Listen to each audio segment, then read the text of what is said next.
जय श्री कृष्ण।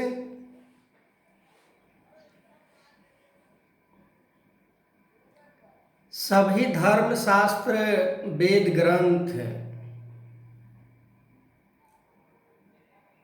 यही मानव को समझाने का प्रयास कर रहे हैं कि मानव राग द्वेष रहित अपने जीवन को स्थापित करे, जीवन में परमात्मा को प्राप्त करे, क्योंकि जीवन मिला ही है परमात्मा को प्राप्त करने के लिए।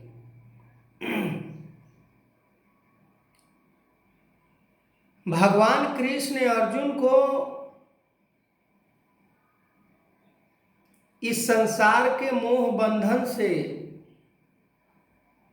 छुटकारा दिलाने के लिए ब्रह्म ज्ञान की बात कर रहे हैं कि ब्रह्म ज्ञान ही एक ऐसा ज्ञान है जिससे परमात्मा को प्राप्त किया जा सकता है, राग द्वेष से रहित होकर, संसार से ऊपर उठकर। पर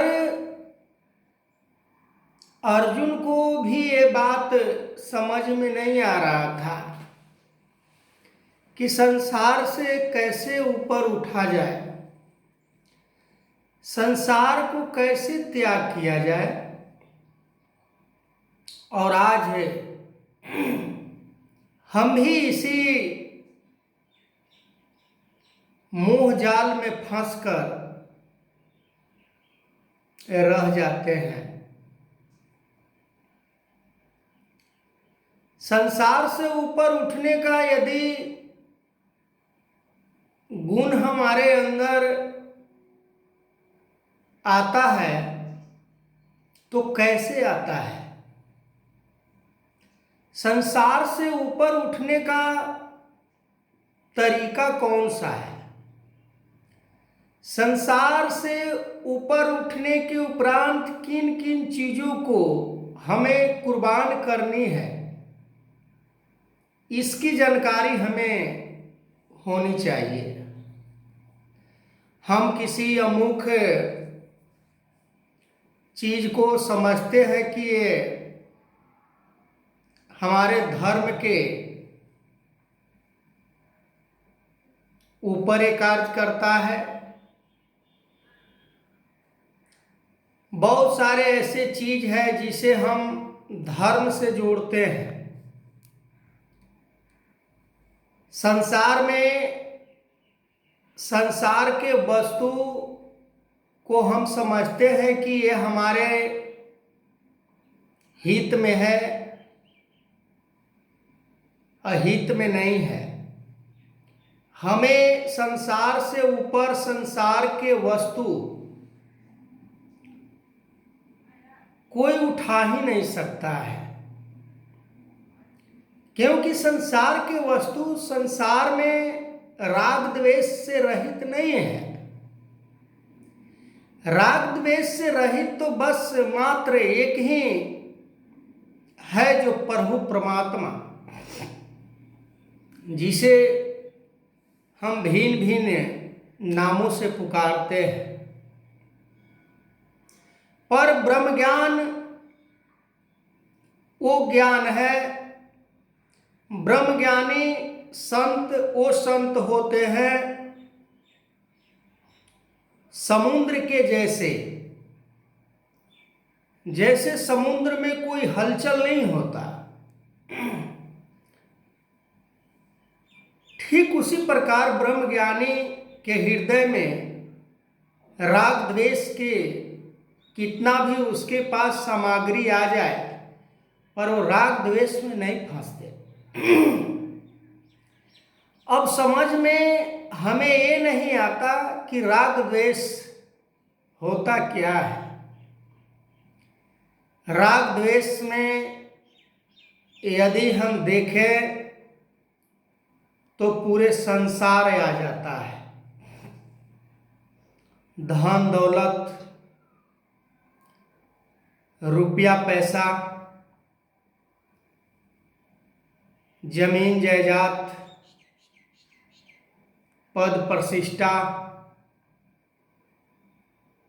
इज्जत, वैल्यू,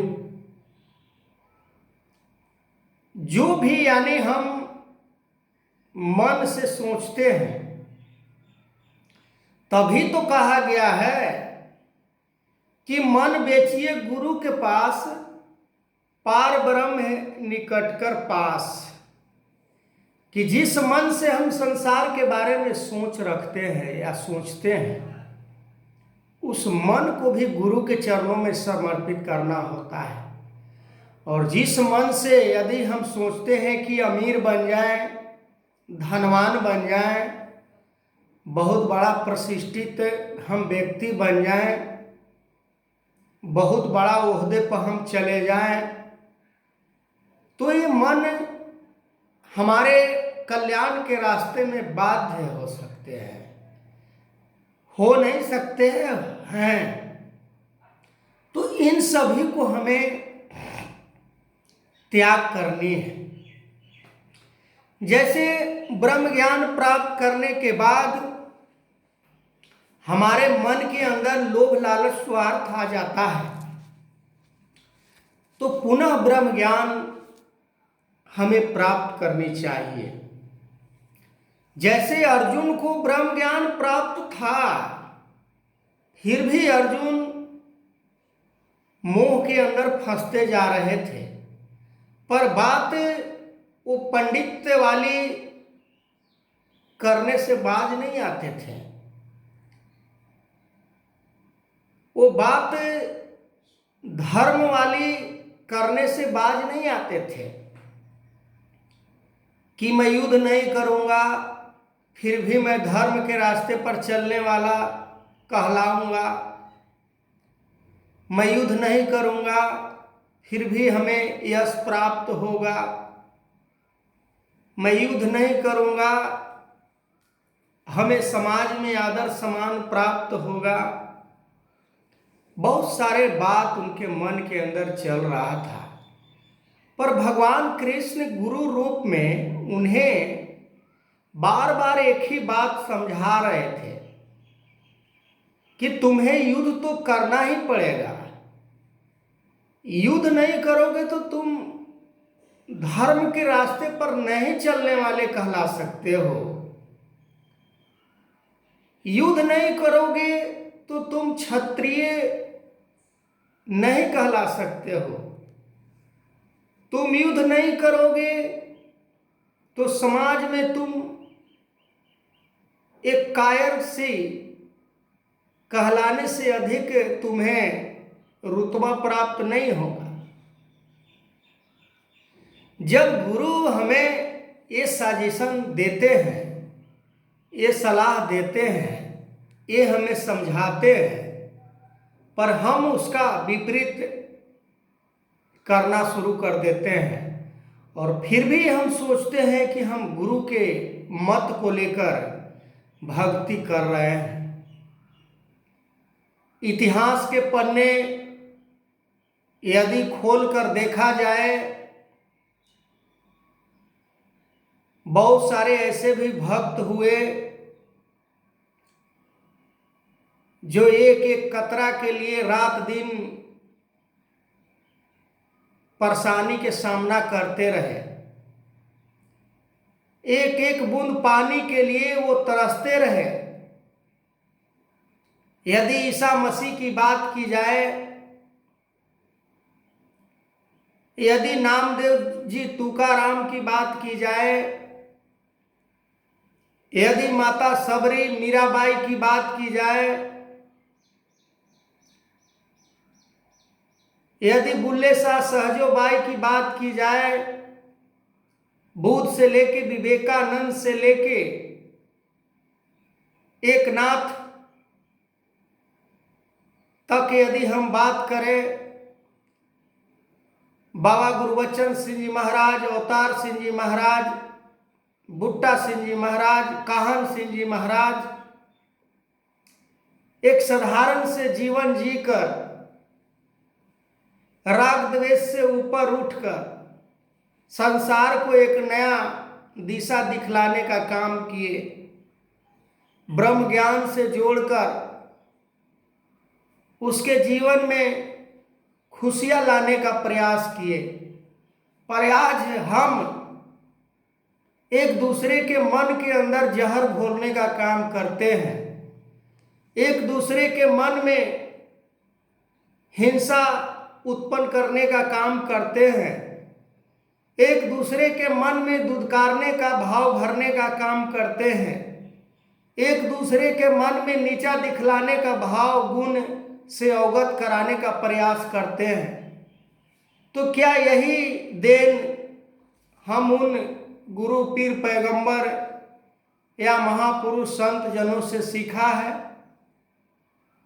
कदापि नहीं। जब भी उन लोगों ने समझाया तो सत्य के ओतप्रोत होकर ही बात को समझाया है। तो आगे मैं इस वीडियो को कंटिन्यू करूंगा। तब तक के लिए जय श्री कृष्ण।